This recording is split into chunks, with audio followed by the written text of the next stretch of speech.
So here we're going to see about the functions, modules, libraries, and packages. And many times the terms library, package, module, and all might be interchangeably used. Not a problem, but try to understand what exactly is this, why these things are created. Um, First, we'll start with functions. So functions, I think in the first class, in the offline class, we discussed this. A function is a group of related statement that performs a specific task. For instance, in the Python program, print is a function. We did not write the code for the print function. The print function code is written by the Python developers, and it is already there in Google Colab. It's inbuilt in the Colab, and then we are just going to call that function to do something for us.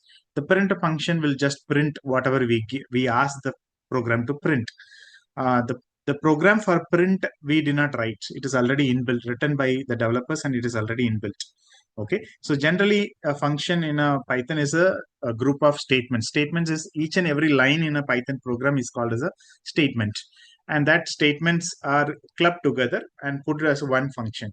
And as the program grows larger and larger, functions make it more organized and manageable because the programs will be running to a larger extent. Imagine if we have to write for program for int, for input, for print, that will make the Python program very lengthy.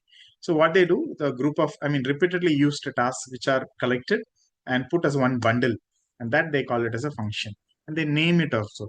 So functions avoid repetition of codes and makes the code reusable. So we every time we need not write, every time we print, we need not write the print program, or every time we want to get an input from the user, we need not write the program for the input. We can just use the program which is already written, and we can just call that function. So function takes some inputs, performs some logic, and then finally it may throw an output also. So this is what is function. Function is of two types. One is inbuilt function, we call it. Another one is a user defined function. Now input function are which are already pre-programmed in the Python environment, and it is already there, and we can directly use it in the program rather than rewriting a code for the inbuilt function. The well-known input functions are the print function, which is already written by somebody, and we just use it in the program. Int function, which we are familiar with, float, bool, or a string, input function, type function. We also learned some function, len function. All these are inbuilt functions which we can directly use it. We need not write a program to do that. But the Python also gives us provision for the programmer. Suppose if you are a programmer, and you have all these inbuilt functions, and suppose you are very creative that you wanted to create your own function. Some in your organization, when you sit and do a work, there is something which you keep on repeatedly using, a set of lines of codes you keep repeatedly using it. So you think that, okay, can I create my own function? That is possible in Python, which they call the user defined function. So functions that are defined by the programmer to do a certain specific task which are repetitive in nature. There are two steps while creating a function in Python. One is defining the function, second is calling the function. Now, when we use the inbuilt function, we don't define the function. The function is already defined and created. And we just call the function, hey, print this, hey, get the length of this, hey, get the sum of this. We just call the function to do a particular task. We don't define the function, but in user defined function, we have to define the function, and then in the program, when you write the program, we'll just call the function. So we define the function once, we may call the function multiple times. Thereby, every time we need not write the function, we have to just call the function. The number of programs lines will reduce. The programmer can use any name while defining the function, such as alphabets or anything they can use. The function could be called by passing arguments or without passing the arguments. So I told you, right? When we say print A, that A which we are putting it inside, that is called as an argument. Okay, so directly we can use the function without any argument or with argument. When you give the name for the function, the rules which are applying to variable name creation, you remember the variable should start with the alphabet or underscore symbol. It cannot start with a number. The variable name cannot have space. The variable name cannot be a keyword. So all these things applies to the name for the function also. The result of the function could be directly either printed, or the function could be coded to return the result into a variable.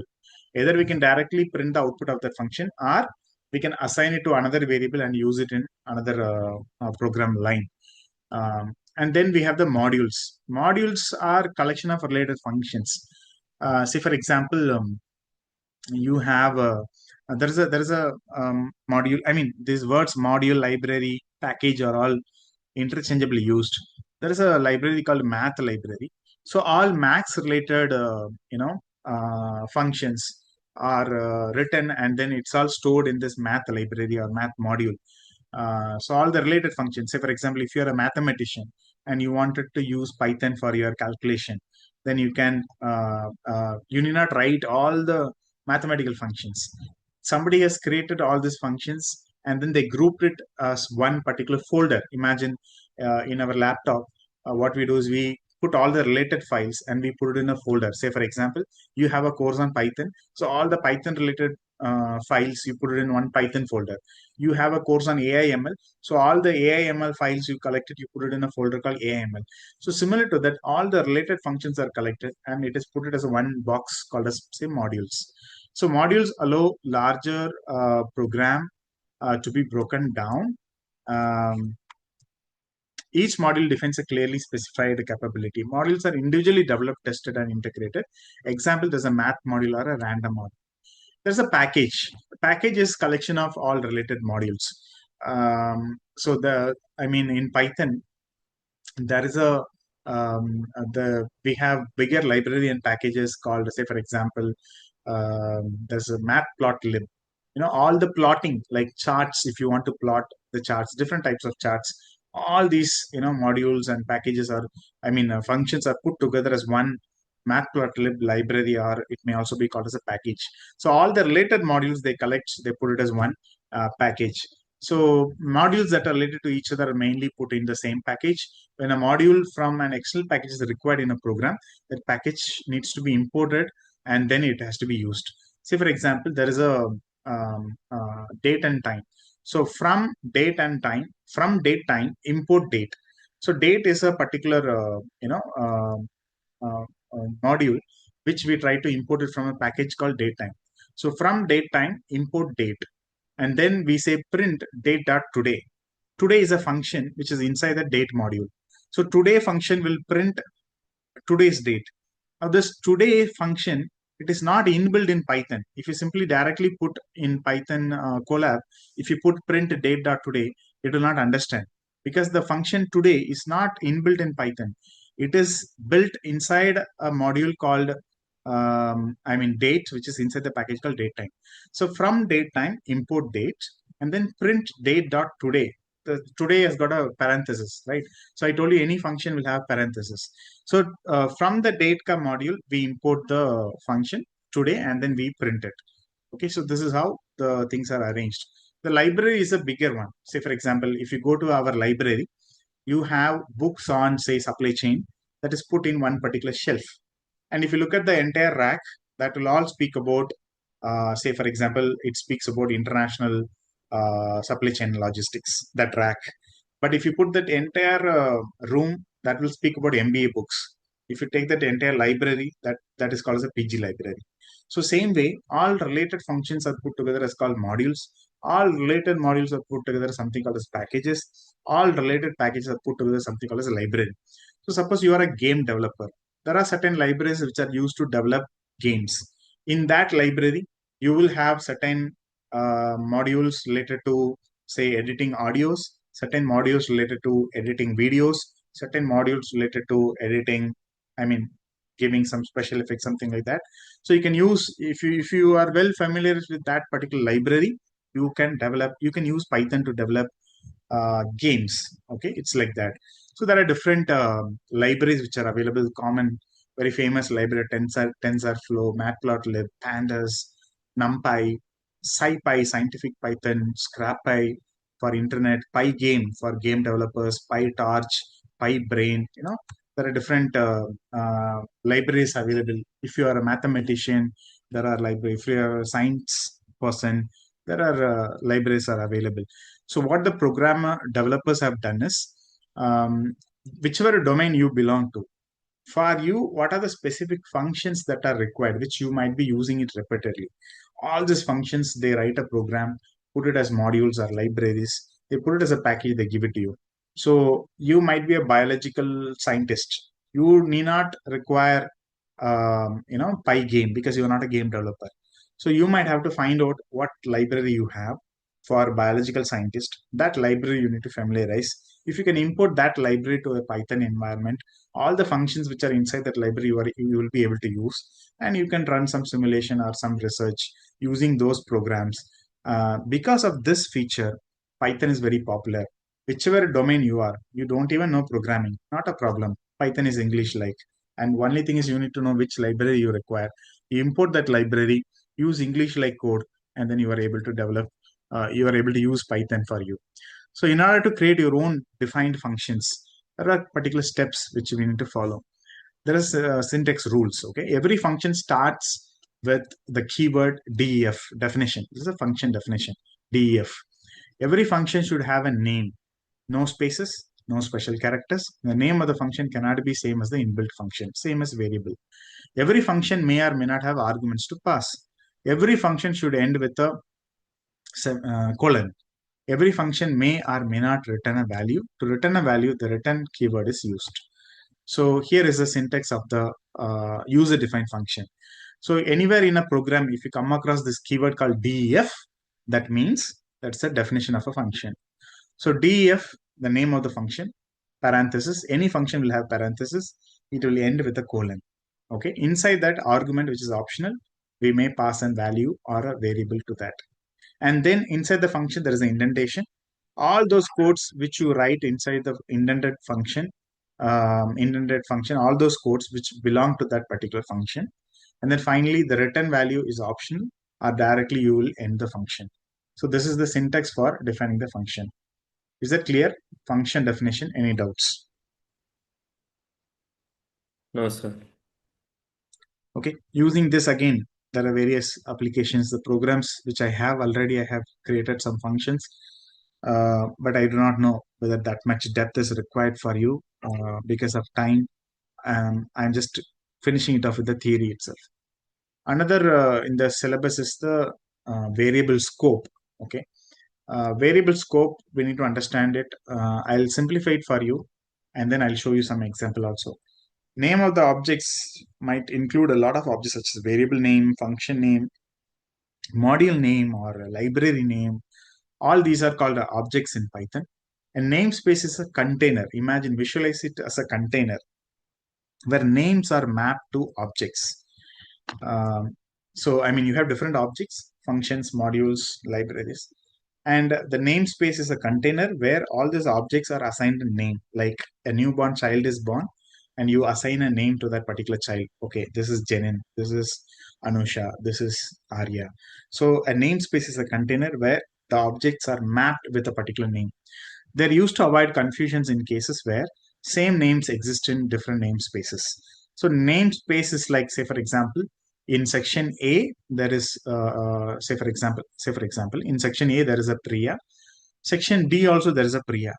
So imagine if you are sitting in a common auditorium like SKE, if you spell out the name Priya, both will be raising their hand, yes sir. So in order to avoid that, what we do, we prefix that name with a section name.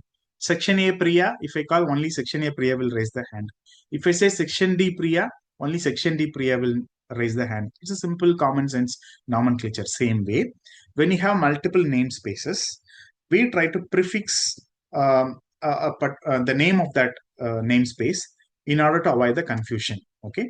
So say for example, in this particular program, it was mentioned, if you recollect, yeah, see here, date dot today. What is the meaning? The today function is inside a date module. Okay, that is very clear. So the date is prefixed. Today is prefixed with date. The meaning, today function is inside the date module. If you use today's function outside that, it will not be recognized by Python, because the today function is defined inside the date module. Outside, it will not be unknown. Inside the college, you are known as Jenin. Outside, nobody knows your name. Okay, it's like that. So that's the kind of namespace what we are talking about. And to avoid the confusion, the namespace, the name is prefixed everywhere. Scope of the variable. A scope defines the hierarchical order in which the namespace have to be searched in order to obtain the mappings correctly. It is a context in which variables exist and from which they are referenced. It defines the accessibility and lifetime of this one. So if you have to look at the namespace and the scope, variable scope, you have to, these both are interrelated concepts. So if you look at this, there are here four different namespaces. One is a local namespace, another one is an enclosed namespace, third is a global namespace, and fourth is a built-in namespace. Now, if you look at the local namespace, say for example, just try to take this analogy and understand. There are certain trucks which is a local permit. Say for example, local permit in the sense that truck can travel inside only Bangalore. They have only Bangalore ka local permit. If they go to Mysore, the traffic police can apply fine to them because it doesn't have permit to go beyond Bangalore location. It has come out of Bangalore, it has gone to another city. That truck doesn't have a permit. Okay, it's like that. So it's locally defined. That truck is locally permitted. It cannot go beyond Bangalore. If a particular truck is permitted to go to all the cities in Karnataka, that is the next level. Okay, so if a truck is permitted to go inside anywhere inside Karnataka, it can go to Bangalore. It has got approval already to Bangalore because it has got approval to Karnataka. It need not get a separate permission for Bangalore, or it need not get a separate permission for Mysore because Karnataka encloses all the cities inside Karnataka. But if it has to go to say Tamil Nadu, then there it has to take a special permission to enter Tamil Nadu because it doesn't have a permit to get into Tamil Nadu. It has only permission to go only inside Karnataka. Suppose if it has a national permit, this truck can go to all the states, like from Karnataka, it can go to Tamil Nadu. Not only to Tamil Nadu, it can go to all the cities inside Tamil Nadu also. It can go to Chennai, it can go to Coimbatore. So if you have a national permit, you can go to any state, not only to any state, you can go to any city in that particular state also. So which one should you go? Should you go for local permit or enclosed permit or for a national kind of a permit? So if you get a national permit, you are accessible everywhere. Okay. So it's like that. If you can remember. Same way, there are different namespaces there. One is a local, it's a boundary. Then there's an enclosed namespace. Then there's a global namespace. Then there's a built-in namespace. Meaning, if you define a variable in the local namespace, it will not be recognized outside the local namespace. It will not be recognized outside that locality or at the global space or at even at the broader level, it will not be recognized. If you define a variable at the global space, it will be recognized in the global space. It will also be recognized in the enclosed space. It will also be recognized in the local space. All three places it will be recognized. Okay. Sometimes when we write the program, we may locally create a new variable. That variable will not be understood by the program outside that local space. Okay. So for that, if in case in the program, if you want a variable to be recognized all throughout the program, instead of defining that variable locally, they will define the variable at the global namespace outside the program so that it can be recognized all throughout the program. So like this, they create the program. Whereas same thing applies to functions also. When you create a function locally, that will be recognized only inside that locality. Outside that locality, it will not be recognized. If you define a function at a global level, it can be reused anywhere in the program. Whereas built-in functions, say for example, print will work anywhere in the program because it is inbuilt. It has got a broader scope. So the namespace and the variable scope are interrelated. The scope of the variable is limited if it is defined locally. The scope of the function is limited if it is defined locally. The scope of the function is very broad if it is defined globally, or the scope of the variable is broad if it is defined as a global variable. Is that clear? If are you able to at least get the grip of what is namespace and what is the local or the global variable? Any doubts? No, sir. I'll show you with the program how it works. Just understand the theoretical part. So local variables are declared inside a function. So if there is a function inside that, if you create a variable, that's a local namespace. It's a local variable. Variables are declared outside the function. It means those variables which are declared inside the local function will not be able to be understood by the Python outside the function. It will say variable not declared. Okay, if the same variable is declared in the global namespace outside the function, it will be recognized outside the function also. It will be recognized inside the function also. That is the global variable. Okay, the scope is within the function. The scope is throughout the program. It's like that. Accessibility is within the function. Accessibility is across the entire function. Okay, so that's the difference between global and the private. I mean, global and the private variable. Now, I think I had a program. Uh, Give me just a second. I'll just quickly take that program.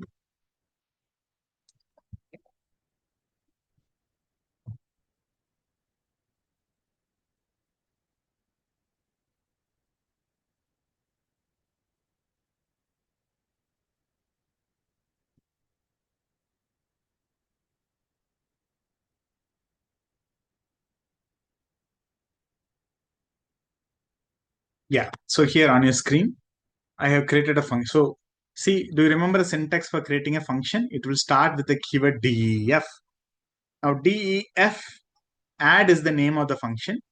Parenthesis a comma b are the arguments. Ends with a colon. Once I put colon and enter, there is an indentation. And then inside the function, I have defined the variable called c. Now C says C is equal to A plus B. And then finally the function ends with a return statement that C value is thrown out of the function. Imagine a function like a mixie jar. Inside the mixie, you put the fruits. Inside the mixie jar, it gets processed. And then you get the juice outside. So the function it's like that. So I create a function to add two numbers. So I say def, it's a function definition keyword. Add is the name of the function, and then open bracket a comma b, and then c is equal to a plus b is inside the function, and I'm returning the value of the function. Now this function is defined outside everything. It is defined as, at a global space. I create another function to divide two numbers, return it. Okay. Now here, now I get say trimester. One as a input marks percentage I get. Trimester two I get. Now look at this print. What I have done is this is very complicated. I have put a function inside function. So okay, inside out will go. I have taken add, I'm adding two trimester marks. Then I'm going to use the division function to get the average. That's what I'm going to do here. So what I'm doing, I'm calling out the add function, wherein I'm using the value of trim1 and trim2. I'm passing that value. It will add both. Then I am calling out the division function. A division function has got two parameters. One is a and b. In the place of a, this add goes inside. In the place of b, I put the numeric 2. So this will give me the average of two trimesters, this program. So I created one function to add two numbers. I create another function to divide two numbers. Okay. So this is called a function definition. If I have to call the function, then in the print command, I call it. Say, look at this. So this is the function. I created the function. While calling the function, I say print. Instead of giving print something, I am calling the function inside the print function. Add, and inside that a comma b, instead of a comma b, I put two numbers, 3 comma 4. Okay. So I'll show you only this one. I'll select and I'll run it.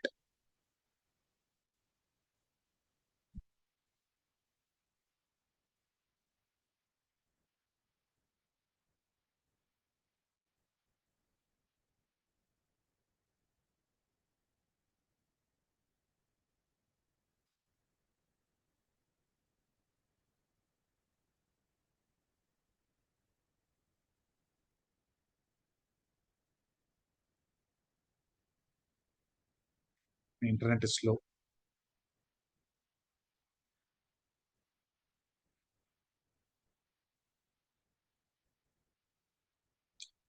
what I'll do is instead of you guys typing it, see here, I got the result. Two numbers I gave, 3, 4. It added and gave the result. I'll share you this link. You can so that you can open it and you can run and see directly. You need not type and waste time posting it in the group.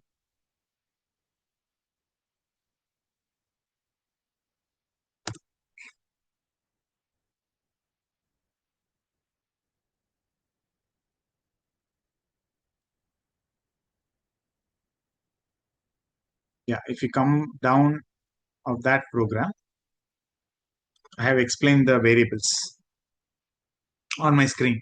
A is equal to 1. This is a variable definition. Now, A is in the global space. I mean, before the program, I declared this variable. A is equal to 1. Now, print A is, I'm printing the value. I will get the value. Now, I'm creating a function called red. Now, inside that function called red, I create another variable called B is equal to 1. Now, inside the function, that space is called local namespace. Now, inside the function, I change the value of A as A is equal to 3.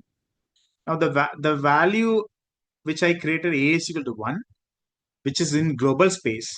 But here, when I say A is equal to 3, that is inside the local space. Now, these both are different. Now, when I execute this, I'll get this A value also, which is 1. I'll get this value I'll get when I call the function, I'll get. Otherwise, I will not get this value.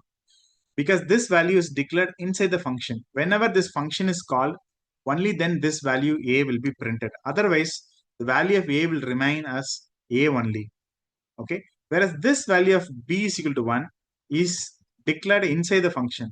If I print this B outside the function, Python will throw an error because that variable is not outside the function. Say, for example, if I put a print B here, I mean, this will not be recognized. Already Python is showing a yellow color line there. It means it is not recognizing the variable B. The variable B is inside the function. If I put the same print B with indentation, it will not show the error because now meaning it is inside the function. So the variable scope will be decided by where it is defined. If it is inside the function, it is defined locally inside the function. If it is outside the function, it is defined in the global namespace outside the function. It means a variable which is defined outside will also be recognized inside the function, but a variable defined inside a function will never be recognized outside the function. Is that clear?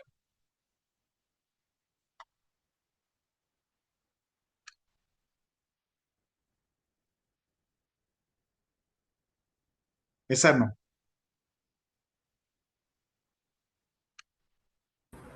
Yes, sir. Okay, so this is the unit 4 with functions, modules, and packages. I'm just giving you the introduction, how the function can be created.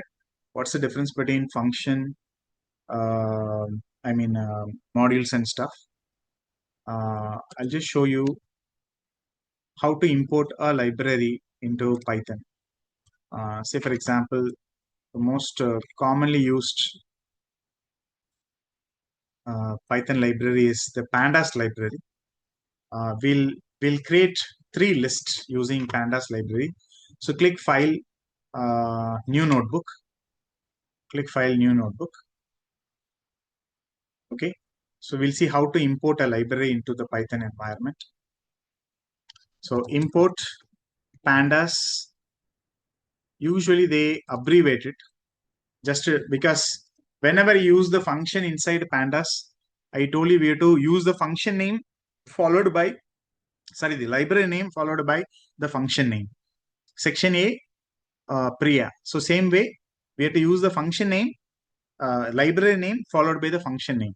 So that will be tedious. So what they do is they abbreviate the library name so that the Python code can be simplified. So import pandas as PD. Now here I'm going to create two series list S1. I create a list of say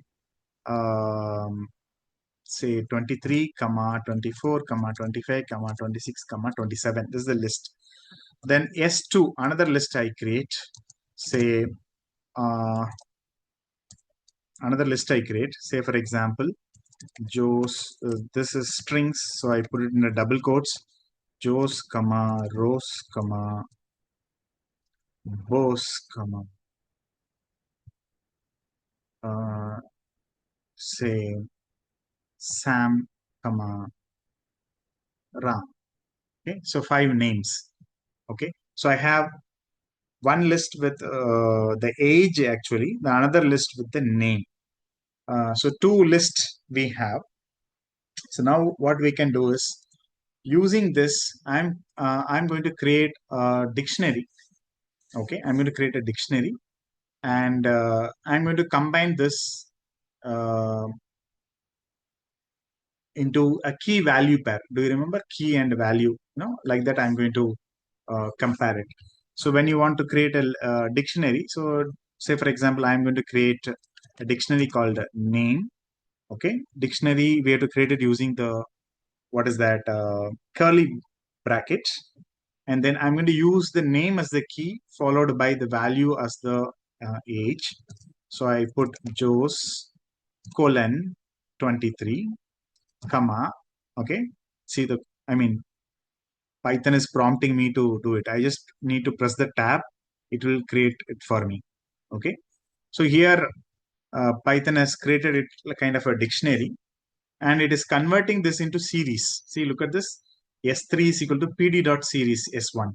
So the entire list will be converted into a series in Python. Okay, so from the list, I converted that into a dictionary. I mean, Python is converting that into a series. Okay, that is an automatic code it generated. I don't want that actually. What I want is, I wanted to print this dictionary. So I remove this and I say print name. So now when I run this, you can see that both the lists are combined as a Python dictionary. I think the meeting is going to end here. See, now it is created as a dictionary now together. Now I want to convert this into a kind of a table. In order to convert this into a table, I create another thing like, say, table is equal to pd dot data frame, and then the data frame is a function which is inbuilt in the